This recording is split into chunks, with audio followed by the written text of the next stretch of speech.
There you are, the glitch in their perfect little script, the walking contradiction, the breathing paradox, the one they can't file away in their neat little boxes. You know what's fascinating? They've been studying you for years now, taking notes, comparing stories, trying to crack your code. And every time they think they've figured you out, you do something that completely shatters their analysis. One day you're feeding stray cats with tears in your eyes. The next day you're cutting people out of your life with surgical precision and zero emotion. One moment you're the softest soul in the room, the next you're the coldest presence they've ever encountered. And it's driving them absolutely insane. Because humans need categories, they need labels, they need to know if you're safe or dangerous, friend or foe, angel or demon. But you're both. You're neither. You're something else entirely. You're the person who gives their last dollar to a stranger but won't give a toxic friend 5 minutes of your time. You're the one who cries at commercials but laughs when people who hurt you fall apart. You're simultaneously the most empathetic and the most ruthless person they know. And they can't compute it. Their little binary brains are short-circuiting trying to process what you are. Let me tell you what's really happening here. You've transcended their understanding of human behavior. You've evolved past the simple good versus evil narrative they desperately cling to. You operate on a frequency they can't tune into. Your moral compass doesn't point north or south.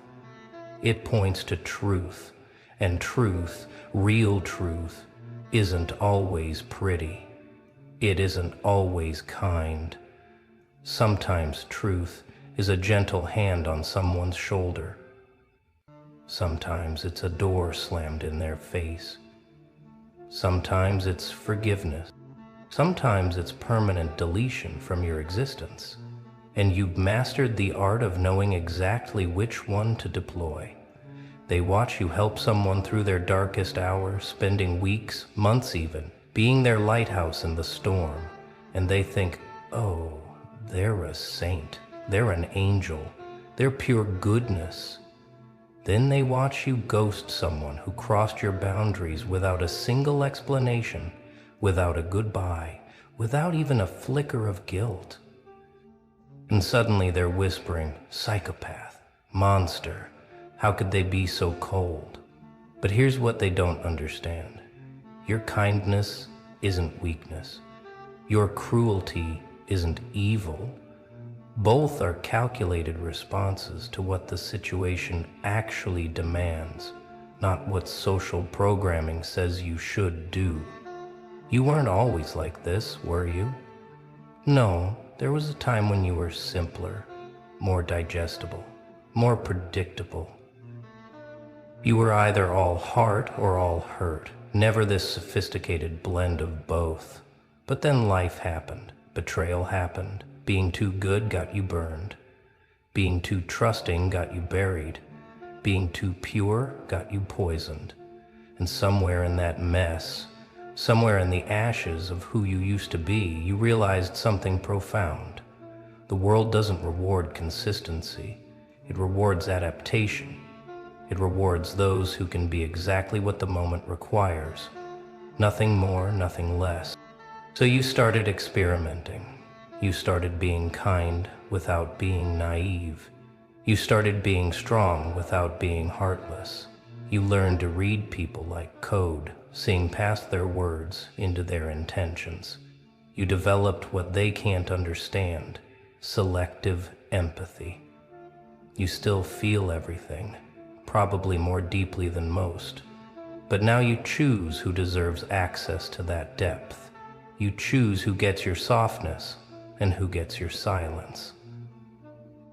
You choose who receives your warmth and who faces your winter.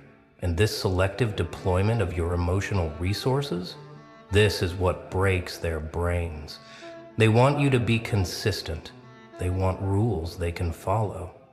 If you're kind to strangers, you should be kind to everyone. If you can cut people off, you must be heartless to everyone.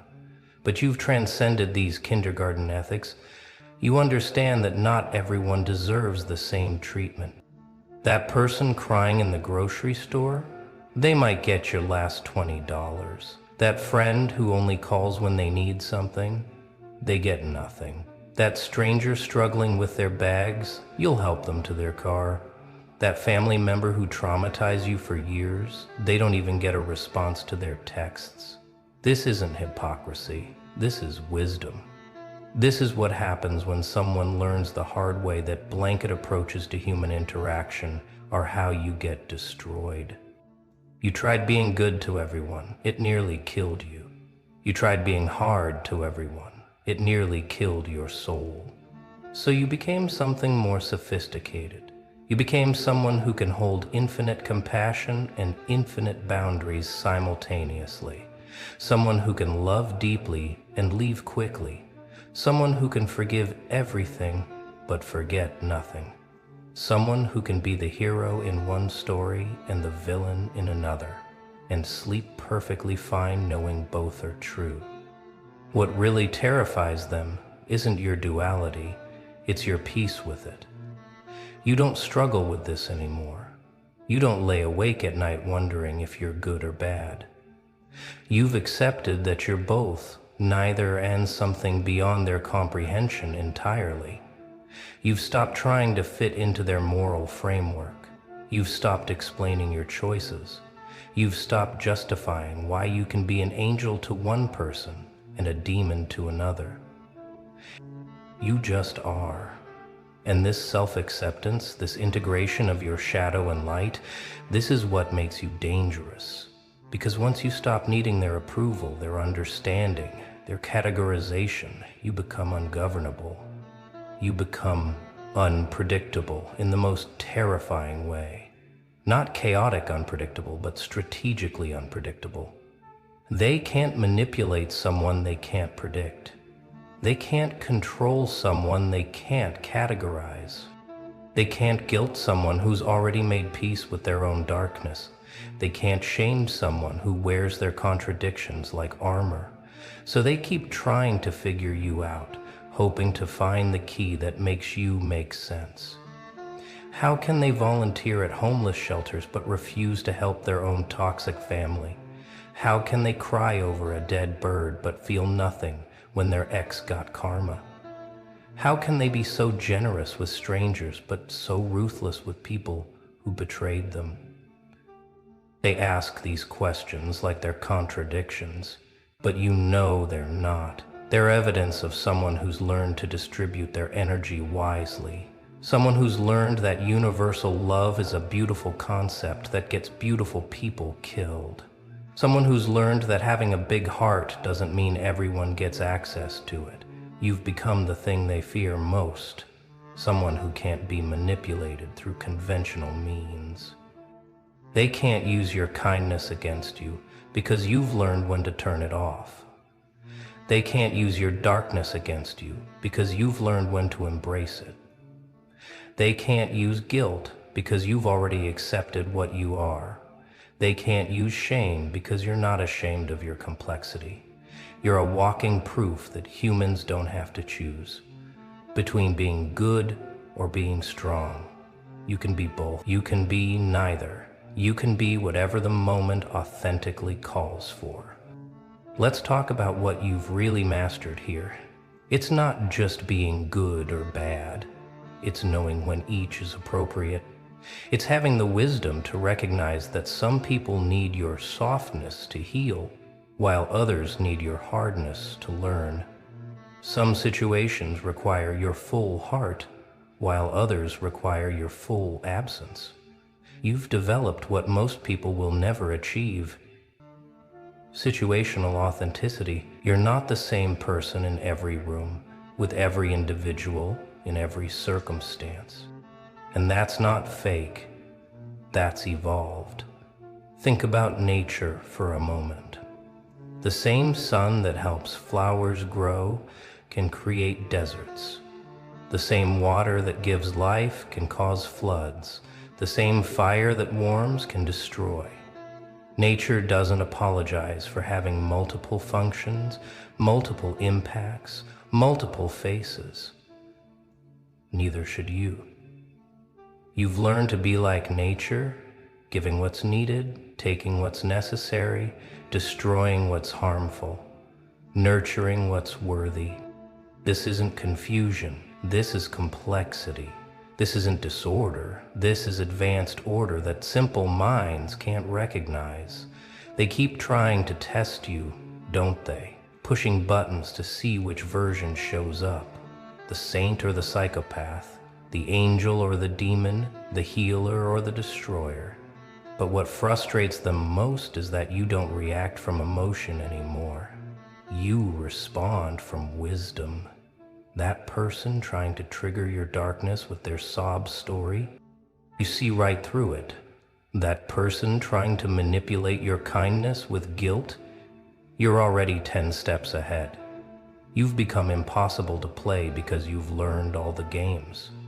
You've become impossible to fool because you've integrated all the shadows. This is why they can't stop talking about you. This is why you live rent-free in their heads. Because you represent something they can't achieve. Perfect balance between light and dark.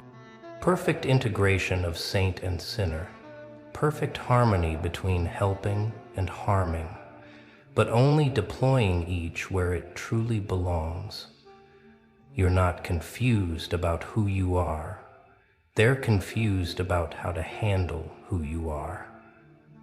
You're not lost between two identities. They're lost trying to figure out which one is real. But you know the truth. They're both real. They're both you. They're both necessary. Here's what they'll never understand about your particular brand of power. It comes from being unreadable. It comes from being simultaneously capable of great love and great indifference. It comes from them never knowing which version of you they're going to get, not because you're unstable, but because you respond to what's actually in front of you, not what they expect. This psychological ambiguity you carry, it's not a weakness, it's your greatest strength. It keeps everyone on their toes. It keeps manipulators at bay. It keeps the users guessing and the genuine ones grateful. You've noticed it, haven't you? How differently people approach you now. There's a hesitation in their step, a calculation in their words. They're trying to figure out which buttons to push, which version to appeal to. But you've removed all the buttons. You've transcended their simple cause and effect understanding of human behavior. You don't react. You choose. Every response is a choice, not a reaction. Every kindness is deliberate, not default. Every cutoff is calculated, not emotional. This level of conscious living terrifies people who operate on autopilot. They want to know your rules so they can game them. What makes them kind? What makes them cruel? What triggers the saint? What triggers the psychopath? But your rules aren't based on external formulas. They're based on internal knowing. You can feel energy.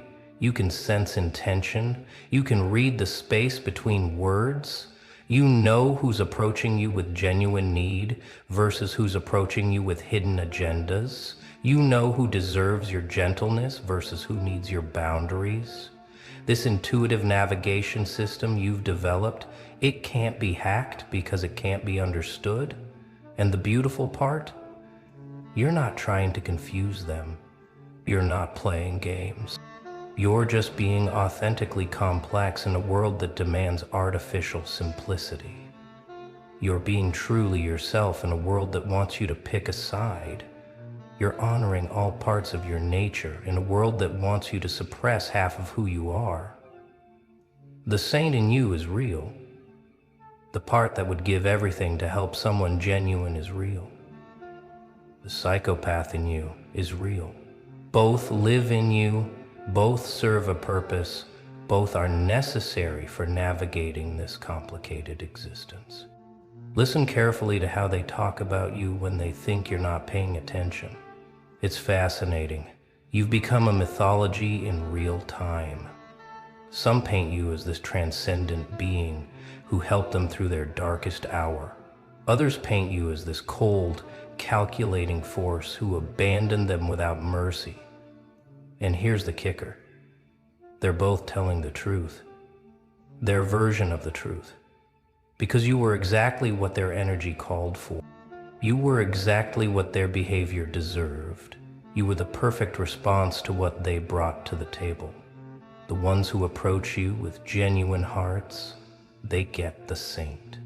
They get the version of you that stays up all night helping them through crisis. They get the version that remembers small details about their struggles. They get the version that shows up without being asked. They get access to your supernatural ability to heal, to understand, to hold space for pain. They experience you as medicine, as miracle, as answered prayer. And they're right. That's exactly what you are for them, because they earned it with their authenticity.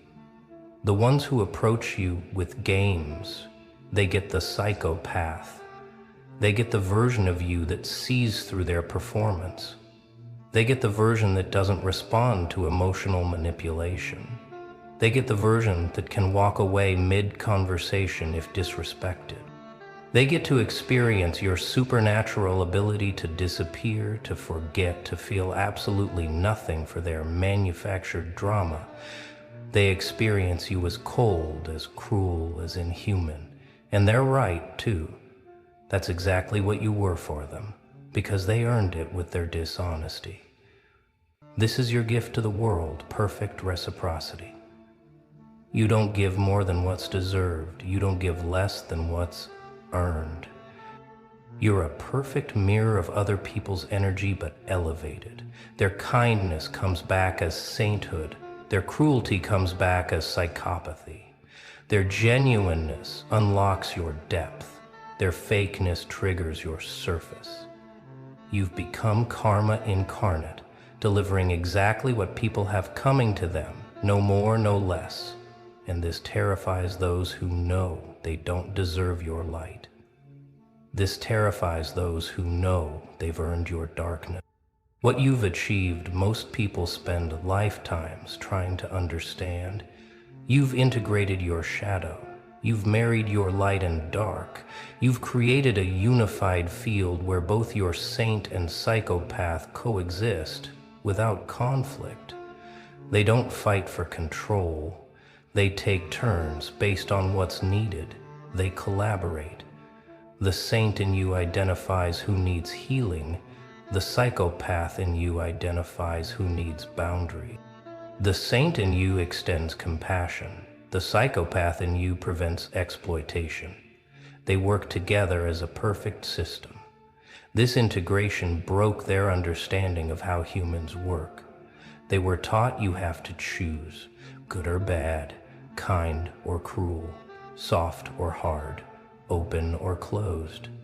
But you proved that's a false choice created by simple minds who can't hold complexity. You proved that the most evolved beings are those who can access their full spectrum without shame, without conflict, without confusion. You can be the person crying over a homeless dog and the person who feels nothing when toxic people suffer, in the same day, in the same hour even. Because both responses are true to what's actually happening. They keep waiting for you to pick a side, to finally settle into being one thing they can understand. But you're never going to give them that satisfaction. You're never going to simplify yourself for their comfort. You're going to continue being this beautiful, terrifying combination of everything they love and everything they fear. You're going to continue being the person who would die for someone worthy and wouldn't cross the street for someone toxic. You're going to continue being both their salvation and their judgment, depending on what they bring to your altar. The spiritual teachers don't know what to do with you. You're too dark for the light workers. You're too light for the shadow workers. You exist in a space between spaces, a frequency between frequencies. You're proof that enlightenment doesn't mean being all love and light. It means being all things in their proper proportion. It means having access to your full humanity, not just the parts that make others comfortable.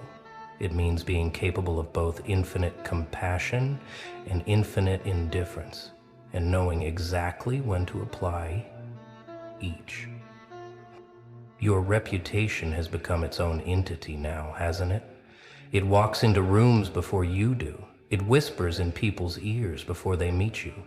Some are warned, be careful, they're incredibly kind, but they'll cut you off without warning if you cross them. Others are told, they're amazing, they'll help you through anything, but don't ever try to manipulate them. Your name carries weight now. Not the weight of fear alone, not the weight of love alone, but the weight of uncertainty, the weight of possibility, the weight of someone who could be either salvation or damnation. New people approach you with visible curiosity. They've heard the stories, the conflicting accounts, the person who saved someone's life and the person who destroyed someone's world. They can't reconcile these stories in their mind, so they come to see for themselves. Which one are you really? And what they discover depends entirely on who they are. If they come with pure intentions, they meet the purest soul they've ever encountered. If they come with hidden agendas, they meet someone who sees right through them before they even speak. You've become a test of character without trying to be. People reveal themselves in how they approach you, in what they try to extract from you, in how they interpret your complexity. The good ones appreciate your multifaceted nature. They understand that your capacity for darkness makes your light more meaningful. They understand that your ability to cut people off makes your loyalty more valuable. They get it. They get you. And these are the ones who get to experience the full magnificence of what you've become. They get the saint and the psychopath, and they're grateful for both. The others, the ones who can't handle your complexity, they create their own suffering. They try to pin you down to one identity. They try to force you into their simple moral framework. They try to manipulate the saint while ignoring the psychopath. Or they try to avoid the psychopath while exploiting the saint. But you can't be divided. You can't be played against yourself. You are whole, integrated, complete. And those who can't accept all of you get none of you. Those who try to choose which parts of you to engage with find themselves engaging with nothing but your absence.